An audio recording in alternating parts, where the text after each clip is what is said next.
Cek, apakah suara saya terdengar?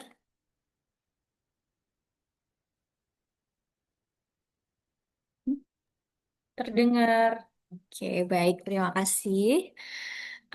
Bapak Ibu sekalian, berhubung waktu sudah menunjukkan pukul 9 lewat, maka kita akan mulai sosialisasi pada pagi hari ini. Assalamualaikum warahmatullahi wabarakatuh. Selamat pagi dan salam sejahtera bagi kita semua. Pertama-tama marilah kita panjatkan puji dan syukur atas kehadirat Allah Subhanahu wa taala yang telah melimpahkan rahmat dan hidayahnya sehingga kita dapat berkumpul meskipun hanya melalui daring saja, tetapi semoga tidak menurunkan semangat kita untuk belajar terkait pajak hari ini.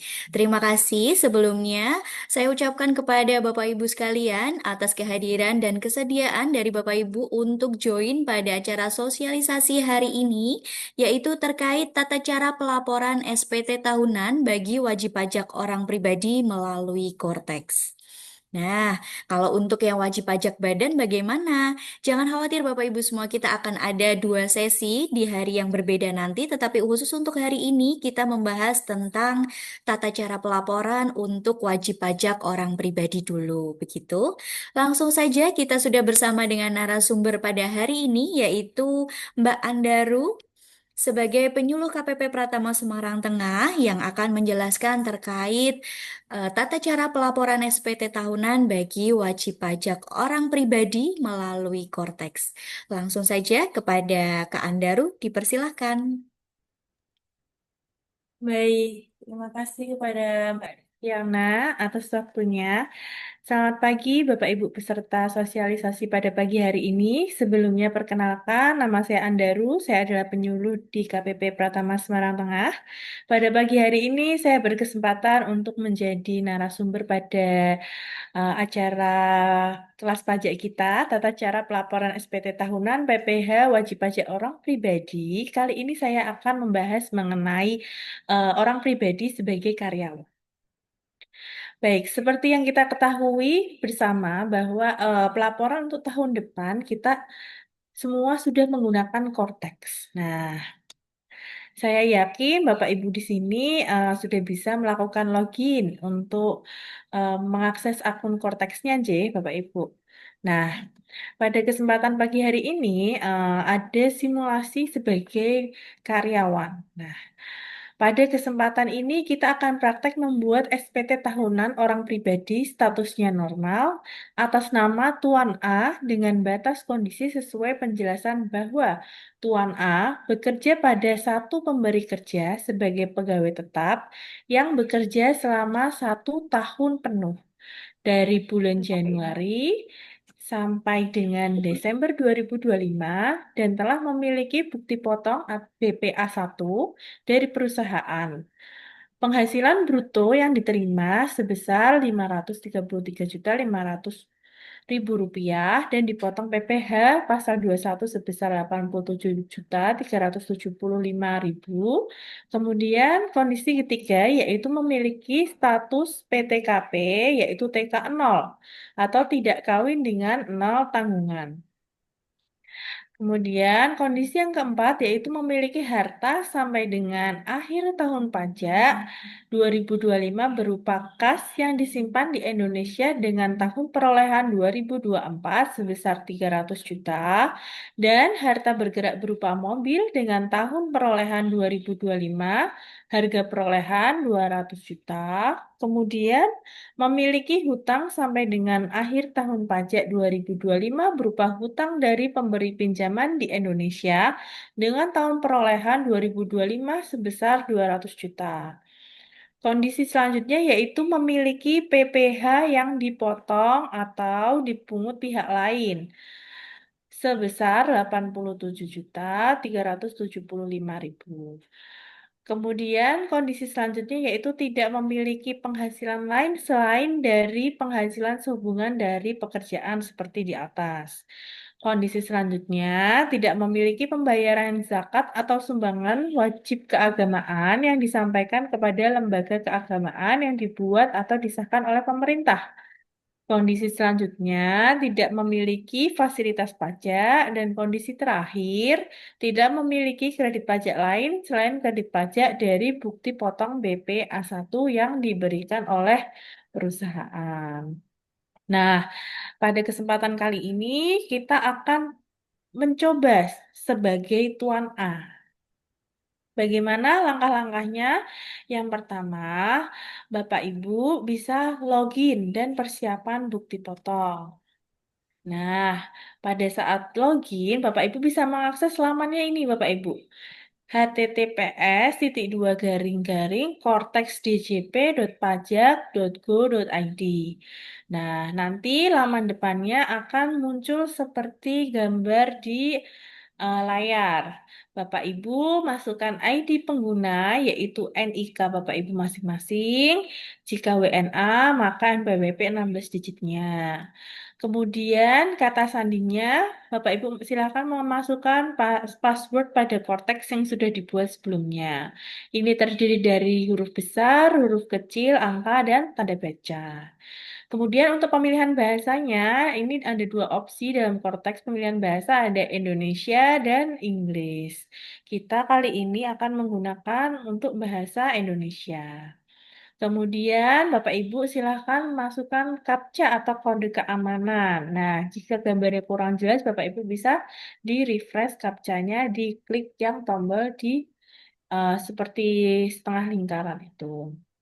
Jika sudah memasukkan ID pengguna, kata sandi, pemilihan bahasa, dan juga CAPTCHA, silahkan Bapak Ibu klik login di sini.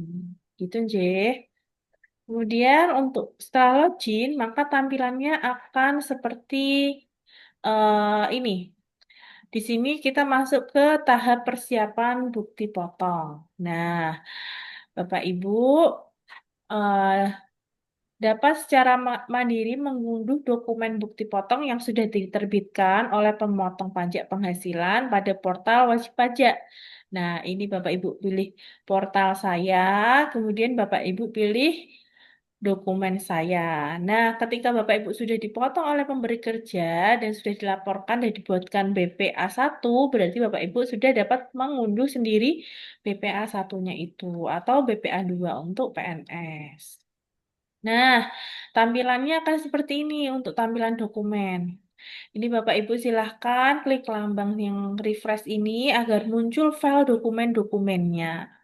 Nah, di situ nanti ada beberapa, bisa jadi ada beberapa, bisa jadi hanya BPA satunya saja, atau jika ada pemotongan PPH-PPH yang lain, maka di situ juga akan tertampil.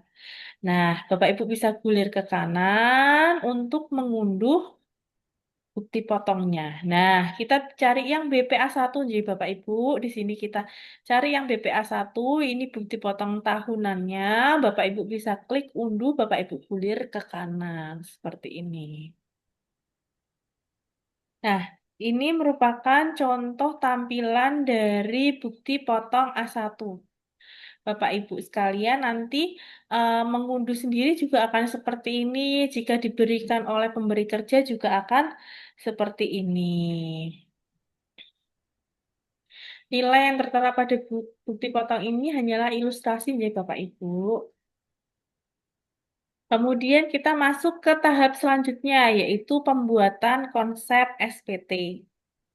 Nah, bagaimana tahapannya? Bapak Ibu silahkan klik bagian SPT di sini di atas.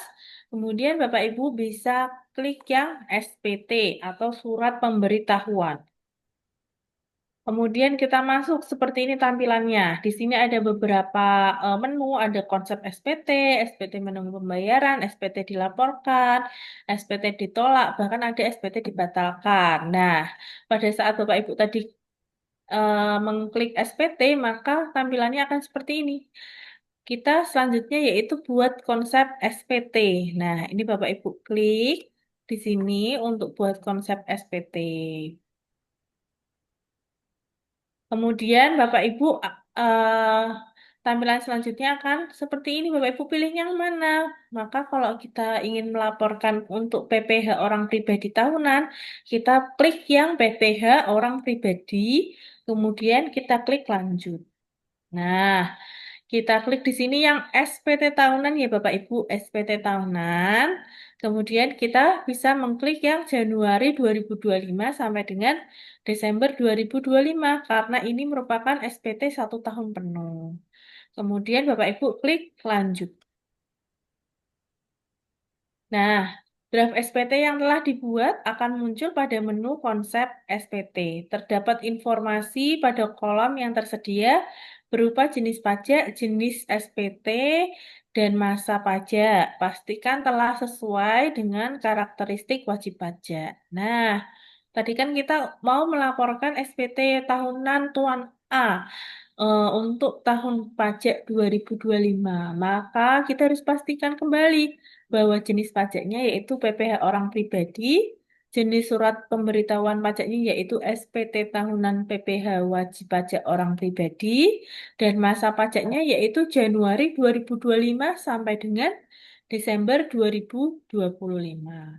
Nah, kemudian kita klik lambang pensil untuk melakukan pengisian SPT-nya.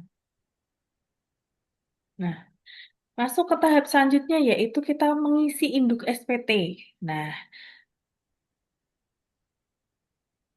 pada bagian induk atau default dari SPT PPHOP yaitu terdiri dari induk dan lampiran L1. Nah, bagi wajib pajak orang pribadi karyawan seperti pegawai swasta, PNS, anggota TNI atau Polri, pegawai BUMN, silahkan pilih sumber penghasilan di pekerjaan. Nah, karena tadi Tuan A adalah karyawan swasta dan tidak memiliki pekerjaan lain selain dari pegawai, maka kita klik sumber penghasilannya di sini hanya pekerjaan. Nah, beda cerita nanti kalau misalnya ada usaha, maka bisa klik ditambahi kegiatan usaha. Seperti itu. Nah, kemudian untuk metode pembukuan atau pencatatan, silahkan klik ke pencatatan karena Tuan A tidak menyelenggarakan pembukuan. Secara default, formulir yang pertama kali tersedia pada konsep SPT PPHOP meliputi formulir induk SPT dan lampiran satu ini tadi. Ini ada induk, ada headernya, kita sedang mengisi header, kemudian juga ada lampiran L1. Nah, pada bagian header, isian tahun pajak, bagian tahun pajak, periode pembukuan, dan status SPT akan terisi secara otomatis oleh sistem sesuai isian pada tahap sebelumnya. Ini untuk tahun pajaknya kan sudah nih, tadi kita sudah memilih Januari sampai dengan Desember 2025.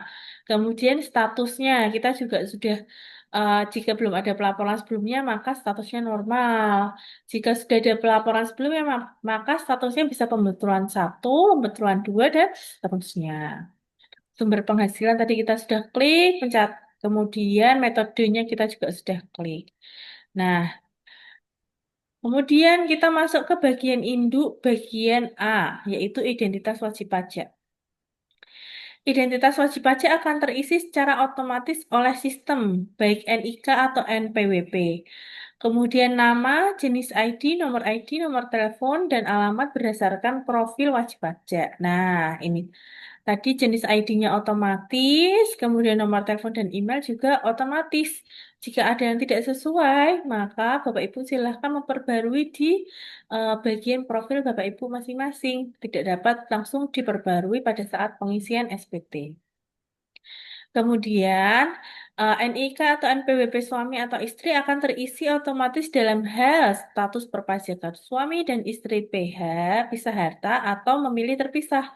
Karena pada kasus ini, contohnya yaitu wajib pajak belum menikah, maka kolom ini tidak terisi. Nah, di sini. Jika tadinya statusnya normal, kakak, maka di sini tidak terisi. Apabila Bapak Ibu memilih PH atau MT, maka silakan dipilih PH atau MT untuk drop down listnya. Kemudian kita masuk ke bagian B, karena bagian A tadi sudah selesai. Bagian B itu apa? Bagian B yaitu ikhtisar penghasilan neto. Nah, Bagian induk akan menentukan lampiran yang akan muncul pada SPT tahunan wajib pajak orang pribadi. Mohon diperhatikan untuk setiap pengisian jawaban atas pertanyaan yang muncul. Nah, apa ini untuk pertanyaan-pertanyaan? Jika dulu di JP online kan pertanyaannya ada di depan sebelum kita masuk SPT. Nah, jika kalau teks ini, maka pertanyaannya setelah kita membuka induknya, gitu. Nah, apakah Anda menerima penghasilan dalam negeri dari pekerjaan? Jawabannya iya. Nah, kemudian akan muncul notifikasi ya, silahkan mengisi lampiran satu bagian D. Nanti kita harus mengisi lampiran satu bagian D. Karena eh, sehubungan dengan pekerjaan tadi. Karyawan swasta yang hanya dari pekerjaan, maka pilihnya ini.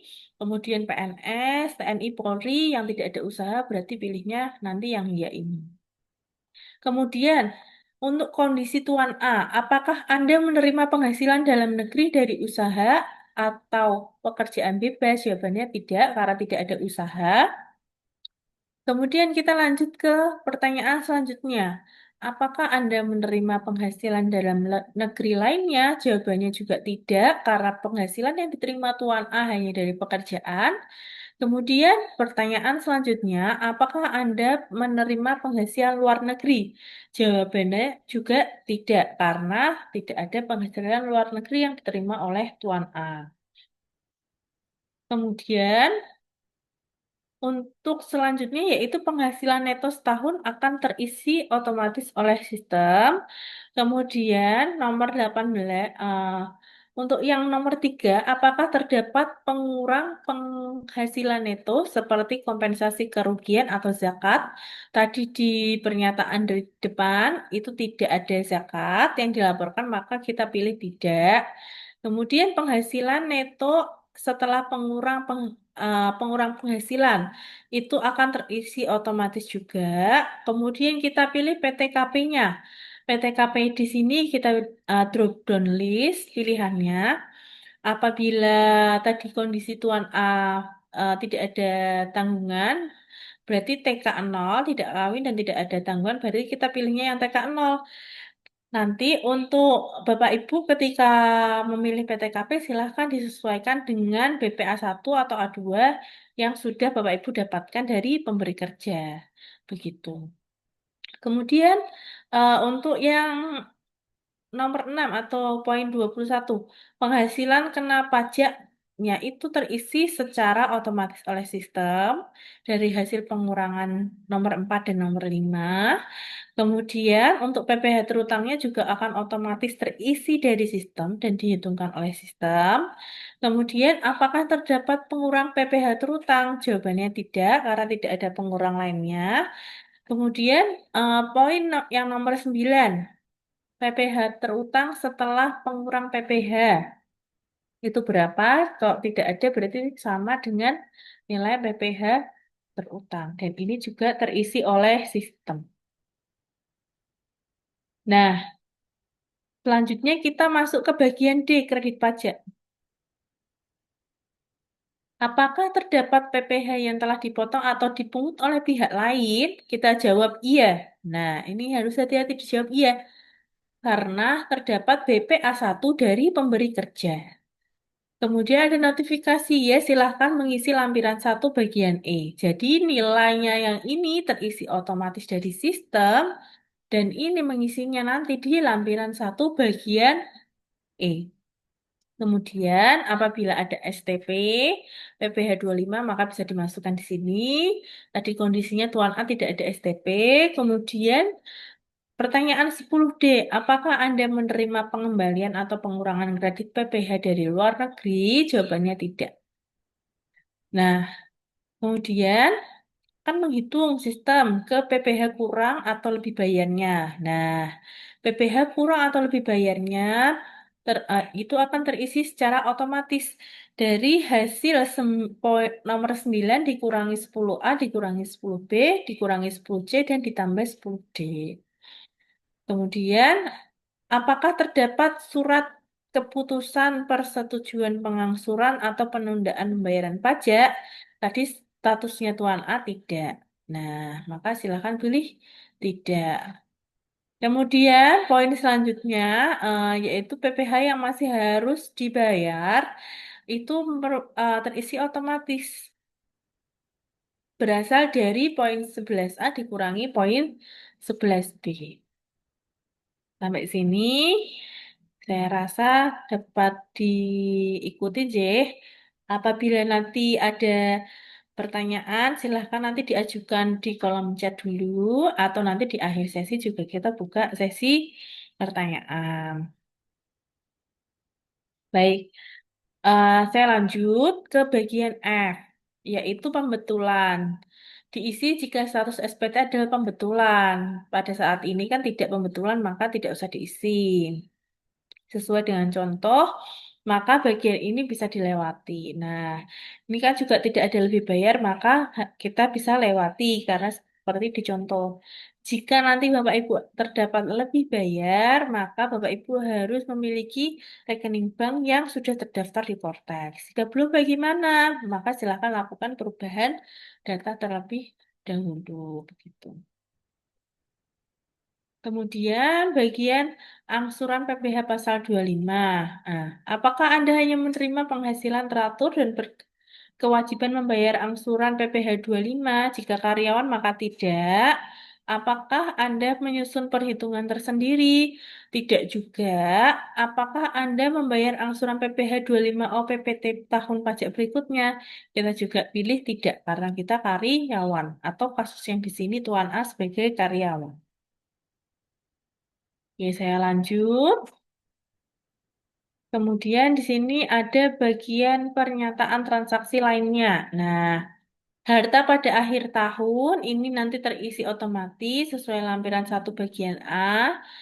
Kemudian, apakah Anda memiliki utang pada akhir tahun? Tadi Tuan A memiliki utang ya, jadi kita pilih iya. Kalau kita pilih tidak, maka nanti tidak tertarik di sini. Gitu. Jadi kita harus pilih iya. Kemudian, apakah Anda menerima penghasilan yang dikenakan pajak penghasilan bersifat final? Tadi jawabannya tidak, karena tidak ada penghasilan yang bersifat final yang diterima oleh Tuan A. Kemudian, apakah Anda menerima penghasilan yang tidak termasuk objek pajak? Jawabannya juga tidak, karena Tuan A tidak menerima penghasilan yang bukan objek pajak. Contohnya apa? Bukan objek pajak itu, ya bisa jadi warisan, itu juga bukan hibah, bantuan, itu bukan objek pajak. Sesuai dengan nanti ada listnya. Kemudian, apakah Anda melaporkan harta penyusutan? Tadi tidak ada ya, harta penyusutan ya. Kemudian nomor 38 ini akan terisi otomatis oleh sistem dan 39 juga. Kemudian nomor 40 atau 14G. Apakah Anda menerima dividen? Jawabannya tidak ya. Tuan A tidak menerima dividen atau penghasilan dari luar negeri. Kemudian bagian 14B yaitu kelebihan PPh final penghasilan dari usaha dengan peredaran tertentu yang dimintakan pengembalian. Ini akan terisi otomatis dari sistem. Nah, selanjutnya yaitu lampiran tambahan. Lampiran tambahan ini seperti lampiran-lampiran yang kita butuhkan sebelumnya. Nah, yang nomor 42 sampai dengan 46 itu kita pilihnya no semua karena kita tidak memerlukan lampiran tambahan. Nah, kita masuk ke bagian pengisian lampiran. Nah, tadi kan lampiran satu ya, induk dan lampiran satu. Nah, di sini lampiran satu itu sudah terlihat ya. Di sini ada harta pada akhir tahun, ada kas dan setara kas. Nah, pilih tambah untuk menambah harta pada akhir tahun. Pilih lambang pensil untuk mengubah isiannya. Kemudian pilih lambang hapus untuk menghapus daftar harta. Nah, ini ada dua pilihan ya, ada edit dan hapus. Kemudian untuk wajib pajak yang memiliki harta pada tahun pajak sebelumnya, maka untuk harta yang masih ada pada akhir tahun, wajib dilakukan update kelengkapan, mengklik tombol pensil. Nah, jadi nanti harta Bapak Ibu akan terprepopulat otomatis dari sistem sesuai dengan SPT di SPT tahunan 2024. Nah, nanti akan masuk otomatis di sini. Tapi Bapak Ibu wajib klik pensil atau mengupdate-nya di sebelah sini. Begitu. Sampai sini,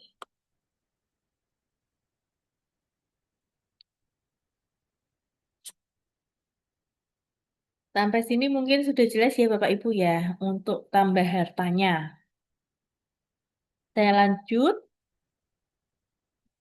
Nah, seperti apa tampilan pensilnya? Nah, ketika pensil itu dipilih, maka tampilannya akan seperti ini. Nah, untuk kas Tarakas, itu kan kodenya 0102. Nah, nanti Bapak Ibu silahkan disesuaikan saja hartanya apa. Kalau kas Tarakas, maka subnya adalah kas dan Tarakas. Untuk kasus yang tadi kan, Tuan A memiliki uang tunai ya. Apa tabungan senilai 300 juta pada tahun 2024. Maka di sini Bapak Ibu silakan pilih deskripsinya itu berupa drop down list. Ini pilih yang tabungan. Kemudian bukti kepemilikan atau nomor akun ini bisa diisi nomor rekeningnya. Nah, kemudian atas namanya, atas nama dalam rekeningnya itu atas nama Tuan A. Kemudian nama banknya Bapak Ibu bisa isi di sini. Kemudian lokasi hartanya tadi di Indonesia. Kemudian tahun perolehannya 2024. Nah, Bapak Ibu bisa klik di sebelah sini. Kemudian saldonya 300 juta. Kemudian Bapak Ibu silakan klik simpan. Nah, untuk yang poin keterangan ini, ketika Bapak Ibu hanya harta biasa, maka tidak perlu dipilih. Ketika itu hartanya dari harta PPS atau harta investasi PPS, maka Bapak Ibu wajib memilih itu harta PPS atau harta investasi PPS, begitu. Kemudian ada harta bergerak. Harta bergerak tadi berupa mobil. Bapak Ibu bisa klik tambah di sini karena di listnya kan tidak ada karena Tuan A baru memiliki harta mobil ini di tahun 2025. Kita klik tambah di sini. Kemudian Bapak Ibu pilih tipenya di sini, bisa pilih mobil penumpang. Mereknya bisa diisi mereknya, kemudian nomor polisinya silakan diisi nomor polisinya. Kepemilikannya apakah atas nama sendiri atau atas nama orang lain itu bisa dipilih. Kemudian NPWP-nya ini otomatis masuk ke NPWP Tuan A ya, kalau atas nama sendiri. Kemudian tahun perolehannya 2025 kita bisa isikan di sini, biaya perolehannya sekian, nilai saat ini masih sama karena masih 2025. Nah, keterangannya juga sama, tidak usah dipilih karena bukan harta PPS atau harta investasi PPS. Kemudian kita bisa langsung klik simpan. Nah, untuk bagian utang, itu juga Bapak Ibu bisa dapat menambahkan di sebelah sini untuk hutangnya. Karena hutangnya itu baru muncul di 2025, maka atas hutangnya ini tidak muncul prepopulatednya. Beda halnya nanti jika utang itu sudah dimiliki dari tahun sebelumnya. Pada kasus Tuan A ini, Tuan A baru berhutang di tahun 2025, maka deskripsinya di sini Bapak Ibu silakan pilih utang bank, kemudian NPWP krediturnya silakan diisikan, nama krediturnya dari bank apa, negara krediturnya di mana, kemudian tahun perolehannya 2025, kemudian saldonya 200 juta. Kemudian Bapak Ibu silakan klik simpan. Apabila Bapak Ibu memiliki utang pada tahun sebelumnya, walaupun sudah ada di list, tetap harus klik tombol pensil dan disesuaikan kembali untuk isiannya. Nah, Kemudian daftar anggota keluarga. Daftar anggota keluarga wajib diisi untuk melaporkan anggota keluarga yang menjadi tanggungan dan diperhitungkan dalam PTKP. Pada kasus ini, Tuan A PTKP TK0 sehingga bagian ini kosong. Dalam hal terdapat perubahan data anggota keluarga yang menjadi tanggungan, wajib pajak dapat melakukan perubahan data. Bagaimana melakukan perubahan datanya? Kan tidak bisa langsung diklik di sini. Maka silakan Bapak Ibu klik ke bagian portal saya. Di portal saya bagian informasi umum kemudian edit. Di situ Bapak Ibu silahkan pilih unit pajak keluarga. Nah, di situ silahkan diisikan di situ.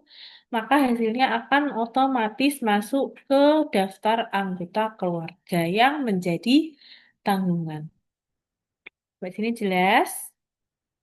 Jelas, ya. Kemudian penghasilan neto dalam negeri dari pekerjaan. Nah, kita klik di sini Bapak Ibu. Klik tambah atau bisa jadi sudah terprepopulasi secara otomatis oleh Cortex. Nah, wajib pajak diberikan pilihan untuk menambahkan atau menghapus apabila tidak sesuai. Dalam kasus Tuan A terisi otomatis dari satu pemberi kerja dengan penghasilan bruto 533.500.000, penghasilan netonya yaitu 527.500.000, kemudian nilai penghasilan netonya kan sekian. Ini juga terotomatis, pengurangnya nanti ini juga otomatis karena prepopulasi dari BPA1 yang sudah dibuat oleh pemberi kerja. Begitu. Nah, kemudian kita ke bagian E, ke bawahnya, yaitu daftar bukti pemotongan atau pemungutan PPh. Nah, di sini akan terisi otomatis dari bukti potong BPA1 dari pemberi kerja. Apabila Bapak Ibu memiliki bukti pemotongan atau pemotongan lain, dapat diberikan pilihan untuk menambah.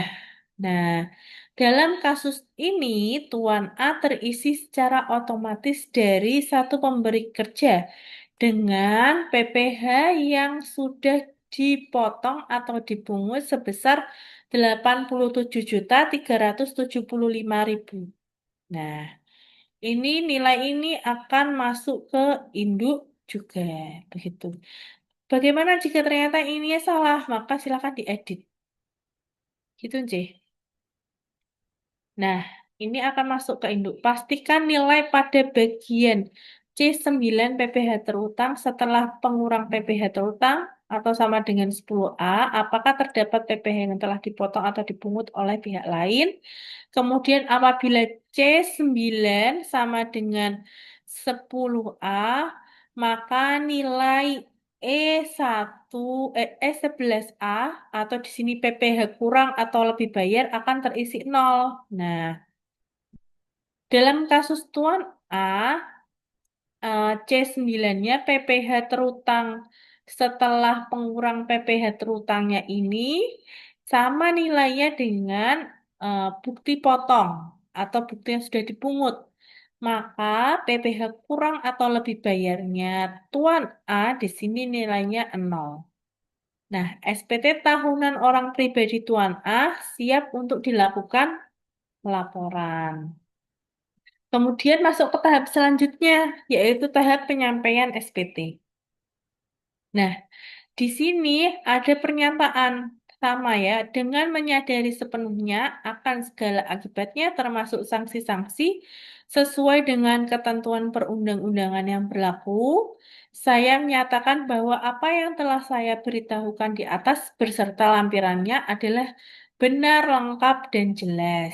Ini Bapak Ibu perlu klik tanda centang di sini, kemudian klik simpan konsep, dan Bapak Ibu silakan klik bayar dan lapor. Nah, kemudian di sini Bapak Ibu silahkan pilih kode otorisasi, masukkan konfirmasi tanda tangan dengan pasprisnya Bapak Ibu. Nah, untuk pembuatan kode otorisasi, Bapak Ibu silahkan bisa scan link di sini atau di YouTube-nya Ditjen Pajak RI untuk pembuatan kode otorisasi DJP itu sudah ada. Gitu. Nah, kemudian Bapak Ibu silahkan klik simpan, kemudian konfirmasi tanda tangan. Nah, SPT tahunan Tuan A akan berpindah ke menu SPT dilaporkan.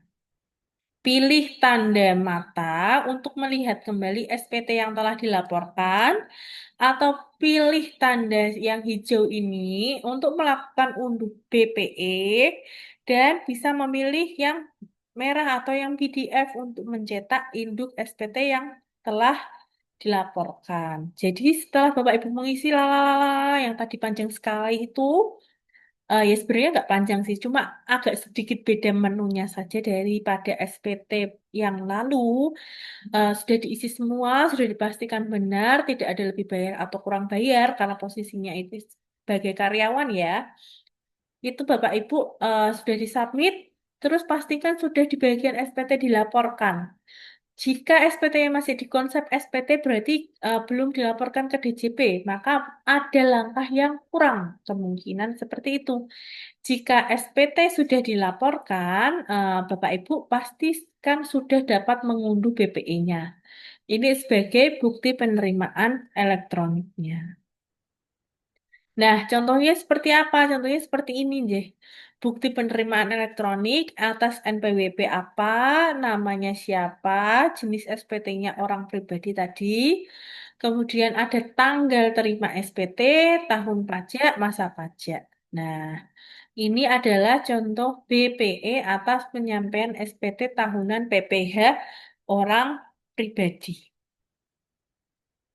Oke, sepertinya materi saya sudah selesai. Sampai sini, mungkin Bapak Ibu ada yang mau bertanya, silakan langsung raise hand. Jika belum ada, maka saya kembalikan ke MC. Silakan Mbak Kiki. Baik, terima kasih nih Kak Andaru.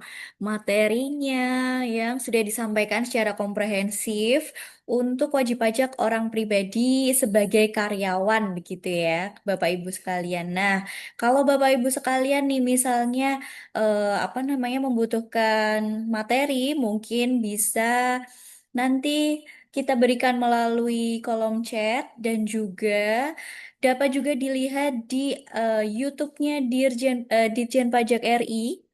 Di situ sudah ada panduannya untuk simulasinya juga sudah ada untuk wajib pajak orang pribadi bagaimana supaya nanti ada gambaran ketika pelaporan SPT tahunan di 2026. Begitu wajib pajak sekalian.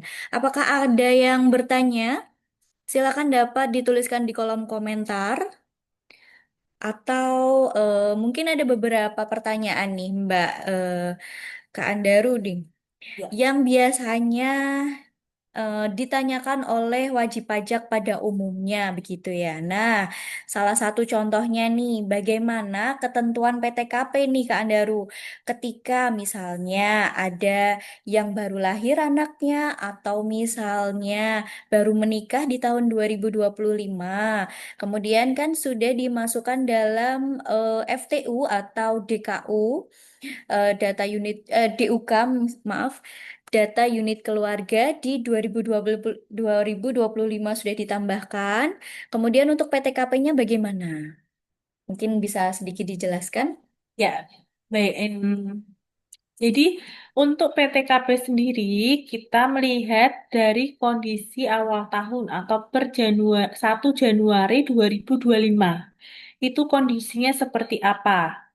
Nah, ketika nanti lebih dari 1 Januari 2025, maka ya kita tetap lagi balik ke kondisi awal tahun di Januari 2025. Nah, untuk FTU yang dimasukkan ini hanya yang menjadi tanggungannya saja. Jadi ketika masih belum belum masuk ke PTKP ya otomatis ya kalau setelah 1 Januari ya, maka tidak perlu dimasukkan ke FTU pada tahun itu. Nah, nanti untuk tahun berikutnya per 1 Januari 2026 silahkan disesuaikan PTKP-nya dan disesuaikan juga di DUK atau FTU-nya. Begitu. Kan gitu ya Mbak Gigi, ada tambahan? Oke, biasanya kan kita mungkin wajib pajak ada nih Mbak Andaru kesalahan dalam pengisian PTKP-nya juga. Kemudian kita mungkin adakah wajib pajak yang ingin bertanya? Atau kita kembali lagi nih ke pertanyaan berikutnya, misalnya yang sehari-hari itu biasanya ditanyakan. Untuk harta dari tahun-tahun sebelumnya yang sudah dilaporkan di DJP online nih, bagaimana? Apakah ketarik atau terpopulate ke Cortex ini?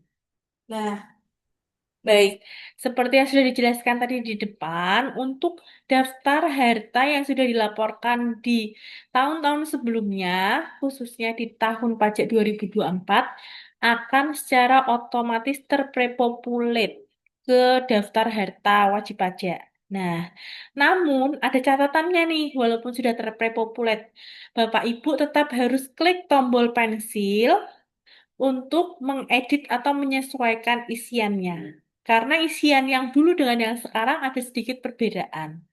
Begitu. Jadi saya himbau kembali ya, hartanya tetap terprepopulate, namun Bapak Ibu tetap wajib mengklik pensil untuk menyesuaikan untuk isiannya. Begitu. Oke, sepertinya terjawab semua ya sama Kak Andaru nih. Pertanyaan-pertanyaan yang biasanya ditanyakan oleh wajib pajak pada umumnya orang pribadi seperti itu. Mungkin ada yang bertanya lagi untuk Bapak Ibu sekalian sebagai wajib pajak orang pribadi. Oh ya Mbak Andaru, apakah ada bedanya nanti ketika pelaporan SPT tahunan untuk orang pribadi, usahawan dan juga karyawan? Kemudian bisa dijelaskan singkat aja sih, bagaimana pelaporan ketika ada dua-duanya nih, dia juga sebagai karyawan dan juga sebagai usahawan. Oke, baik. Coba saya gulir kembali ke depan ya, Kak ya. Untuk pada saat ketika kita pekerjaannya lebih dari satu atau bisa jadi usahawan saja atau usaha dan karyawan, maka pada saat di bagian induk, nah di sini untuk sumber penghasilan ini bisa dipilih lebih dari satu.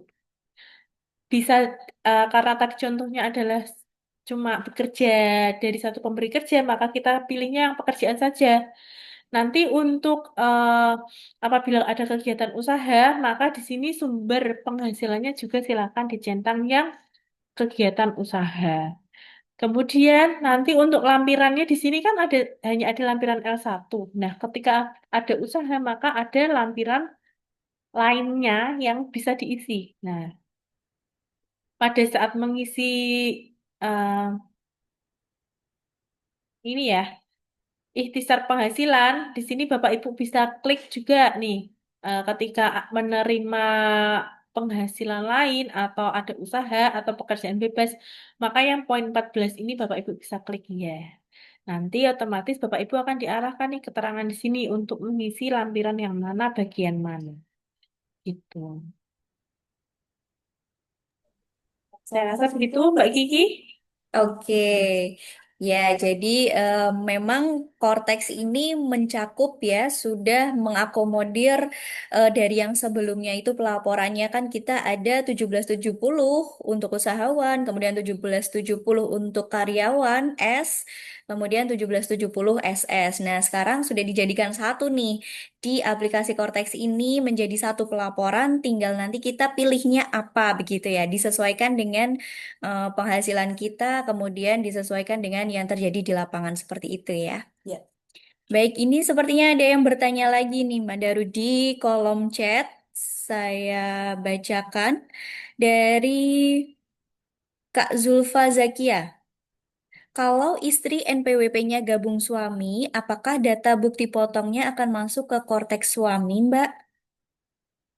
Baik, silakan bisa dijawab. Oke, baik.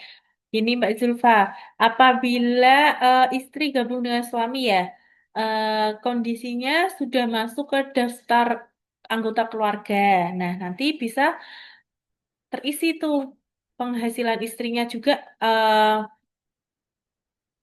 nih di bagian final ya nanti masuk ke suami.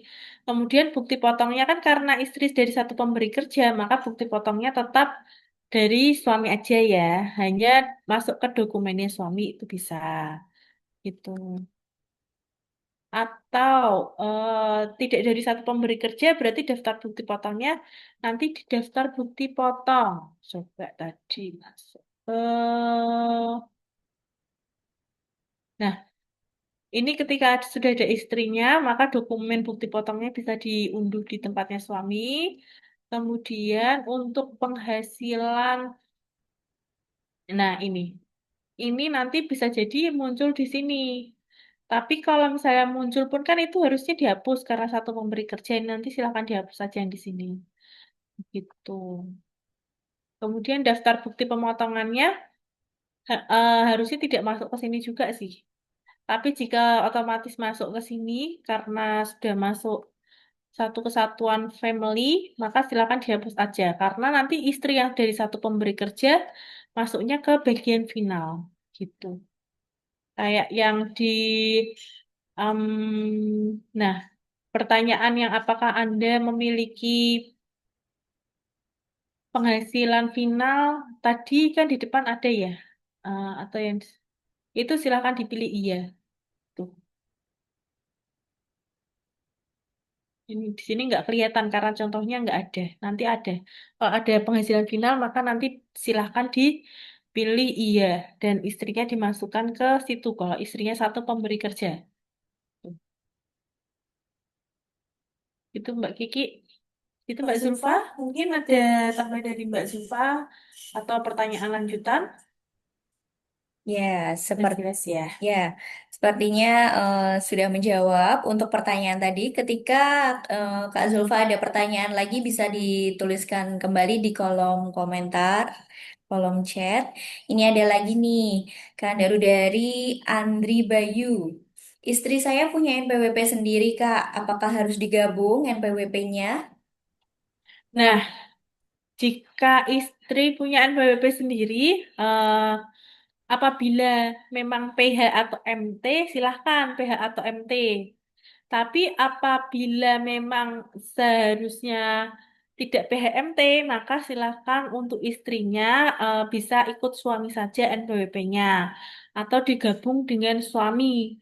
Terlebih kalau istrinya hanya dari satu pemberi kerja, itu lebih enak untuk digabung dengan suami dan NPWP istrinya bisa dinonaktifkan saja. Gitu. Tapi jika memang dari wajib pajak memang menginginkan PH atau MT, maka ya silahkan jalan sendiri-sendiri PHMT. Nah, nanti berarti perhitungannya juga harus PHMT. Begitu. Oke, berarti kita kembalikan ke wajib pajaknya lagi ya, Kak Andaru ya.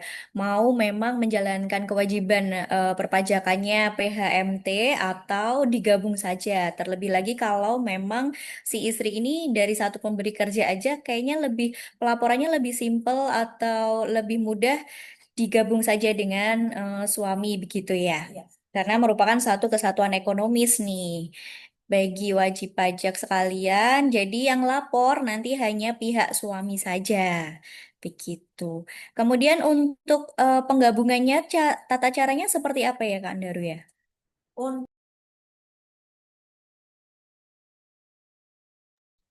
Untuk penggabungan wajib pajak sendiri, nanti untuk NPWP yang atas nama istrinya, Kak, bisa diajukan non-efektif saja dengan alasan gabung dengan suami. Nah, pengajuannya gimana?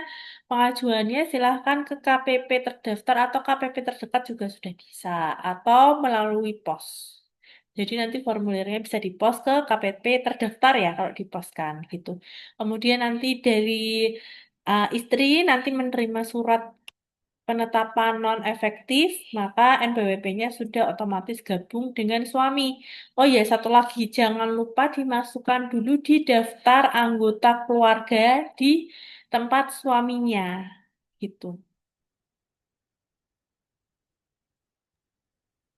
Oke, berarti dari korteksnya, akun korteks dari si suami harus menambahkan istri terlebih dulu, begitu ya. Di FTU atau di UK-nya, daftar unit keluarganya, kemudian baru si istri ini mengajukan non-efektif, begitu. Jadi, kawan pajak bisa langsung ke KPP terdekat begitu atau bisa langsung melalui korteksnya si istri bisa langsung mengajukan non-efektif saja begitu. Ada lagi wajib pajak yang atau Bapak Ibu sekalian yang ingin bertanya? Mungkin nanti ketika masih terdapat kendala atau pertanyaan yang harus ditanyakan, bisa saja langsung telepon ke KPP Pratama Semarang Tengah atau melalui WhatsApp di nomor kosong. Nomor WhatsAppnya mungkin nanti akan kita tuliskan di kolom chat juga atau bisa dicatat di nomor 088 988 001799. Jadi itu adalah nomor helpdesk dari KPP Semarang Tengah. Kawan pajak, Bapak Ibu sekalian, bisa menanyakan terkait aturan dan juga kendala ketika pada saat melakukan hak dan kewajiban sebagai wajib pajak. Begitu. Nanti kita bantu untuk menjawab di kolom di WhatsApp tersebut. Begitu. Ada lagi dari Bapak Ibu sekalian yang join di Zoom kali ini, pagi ini. Ada yang mau ditanyakan? Di luar dari tata cara pelaporan SPT tahunan juga boleh ketika memang Bapak Ibu ada yang mau ditanyakan.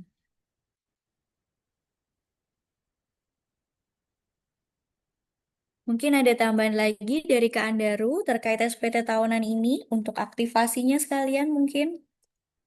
Baik, sedikit saja tambahan dari saya, Kak. Untuk Bapak Ibu di sini yang belum mengaktifkan akun Cortex-nya, silahkan diaktifkan dulu akun Cortex-nya. Nah, baru Bapak Ibu nanti kan di situ bisa membuat password. Baru Bapak Ibu bisa menggunakan Cortex-nya. Kemudian setelah aktivasi Cortex, Bapak Ibu silahkan membuat kode otorisasi DJP dulu. Untuk penandatangan atau di bagian akhir di submit kan kita harus memasukkan passphrase. Nah, passphrase itu nanti didapatkan ketika kita mendaftarkan kode otorisasi atau sertifikat digital, Bapak Ibu. Begitu. Jadi yang perlu disiapkan apa? Yang pertama, BPA 1, yang kedua, password Cortex-nya, yang ketiga yaitu kode otorisasi DJP-nya. Itu harus sudah siap semua baru kita bisa melakukan pelaporan ini. Begitu.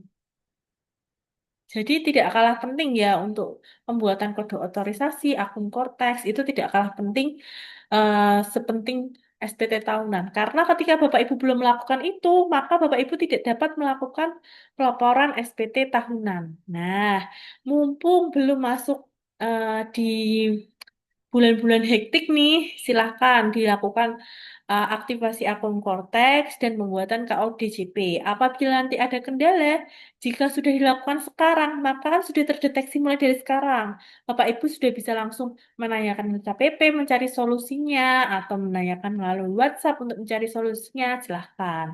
Supaya nanti pada saat sudah memasuki masa-masa untuk pelaporan SPT tahunan, Bapak Ibu sudah nyaman, sudah memiliki semua akses yang dibutuhkan, sudah tinggal berfokus untuk melakukan pelaporan SPT tahunan itu sendiri. Gitu. Mungkin itu saja dari saya. Mohon maaf apabila saya ada salah penyampaian kata dan semoga ilmu yang kita bagikan pada pagi hari ini bermanfaat untuk kita semua. Saya kembalikan ke MC. Silakan Mbak Kiki. Baik, terima kasih Kak Andaru dari materinya, kemudian dari jawaban-jawaban dari pertanyaan-pertanyaan dari Bapak Ibu sekalian. Nah, kita ingatkan kembali untuk segera aktivasi akun Cortex Bapak Ibu sekalian, kawan pajak sekalian dari sekarang, apalagi yang sudah sebelumnya sudah login DJP online, itu akan lebih mudah dengan cara lupa kata sandi saja langsung. Kemudian ketika email dan juga nomor HP-nya tidak aktif, silakan bisa dilakukan perubahan dulu. Jadi yang harus dipersiapkan ya, yaitu email aktif, nomor handphone aktif juga, dan membutuhkan pulsa juga ketika OTP-nya dikirimkan melalui atau reset password-nya dikirimkan melalui nomor handphone. Nah, dua-duanya itu harus aktif. Kemudian kawan pajak bisa langsung melakukan aktivasi akun Cortex secara mandiri. Bisa dimanapun. Ketika ada kendala, silahkan bisa datang ke KPP terdekat bisa. Atau yang terdaftar di KPP Semarang Tengah, silahkan bisa datang langsung ke KPP Pratama Semarang Tengah untuk nanti dibantu aktivasi akun Cortex-nya. Kemudian untuk permohonan non efektif dari istrinya juga monggo silahkan bisa diajukan melalui Korteks langsung. Kemudian juga bisa diajukan ke TPT KPP Pratama Semarang Tengah. Begitu. Kawan pajak sekalian, sepertinya juga sudah tidak ada pertanyaan melalui chat. Ketika nanti ada pertanyaan, silakan bisa ditanyakan melalui WhatsApp di 081 988 001799. Sepertinya kita tutup saja untuk sesi hari ini, yaitu tata cara pelaporan SPT tahunan wajib pajak orang pribadi, khususnya karyawan melalui Cortex. Kita kembali lagi sesi berikutnya di hari berbeda, nanti dengan tata cara pelaporan untuk wajib pajak badan. Begitu, kawan pajak sekalian, Bapak Ibu sekalian. Terima kasih atas partisipasinya, atas join pada pagi hari ini. Kemudian kami, saya MC dan juga dari narasumber, terima kasih. Kemudian kami mohon maaf apabila terdapat salah kata baik yang disengaja maupun yang tidak disengaja. Saya tutup. Wassalamualaikum warahmatullahi wabarakatuh. Waalaikumsalam warahmatullahi wabarakatuh.